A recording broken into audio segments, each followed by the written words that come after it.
Ladies and gentlemen, Mr. Stan Laurel and Mr. Oliver Hardy.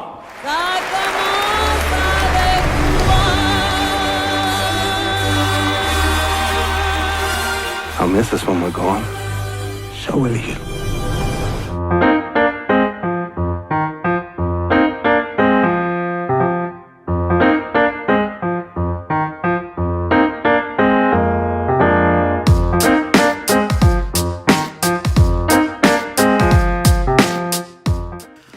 Thank you so much for speaking with us today. Great work by both of you guys in this movie. Really, really terrific stuff. What was your sort of individual relationships with Laurel and Hardy before you got involved in this project? Well, I think any actor worth their salt is going to say that Laurel and Hardy were at least an inspiration, and they definitely were for me. I actually was a clown when I was younger, so I was really, really interested in their work from a very young age, and then when I was in acting school, I actually used to study them.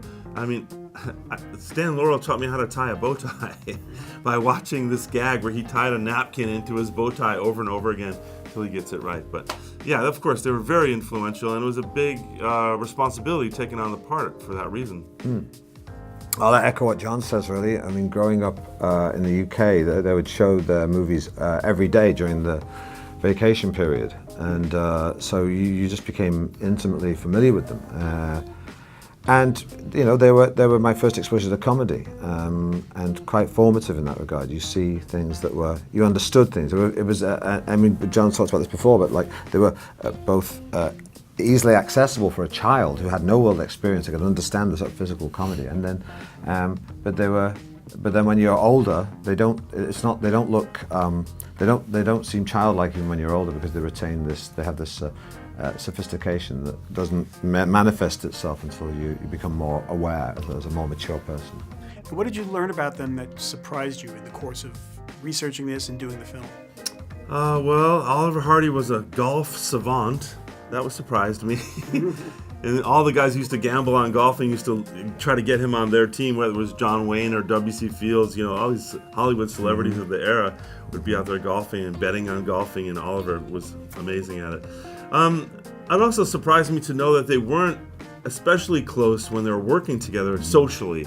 They, of course, were spending a ton of time together, and they worked very intimately together and had great chemistry, but it wasn't until these later years that we show in our film where they actually became close as people. Yeah, that's very true. It was when they were forced together through having to do these live tours because of financial pressures that they kind of discovered. It's one of those things where at the end of their lives they looked around and everyone else had gone or changed, and the only person left in the room was the other guy. And so that's when they sort of learned to appreciate and love each other. What I found fascinating was that I knew that Stan had done a lot of the writing and was the chief creative person in the relationship, but I didn't realize quite how all-consuming it had been for him in his life. I understand you guys didn't know each other before you did this movie, right? We knew each other a little bit. Met. Yeah, we met. Right. Do you come out of this as friends? Like, is it sort of a side benefit to come out of making a movie like this and find you have a chemistry together as actors? Yeah. I think so. Yeah, but we just became proper friends in the process of making the movie, which is kind of, if you're doing a movie like this about Stanley right, that's almost inevitable. You know, if that hadn't happened, I think somehow the movie would have failed.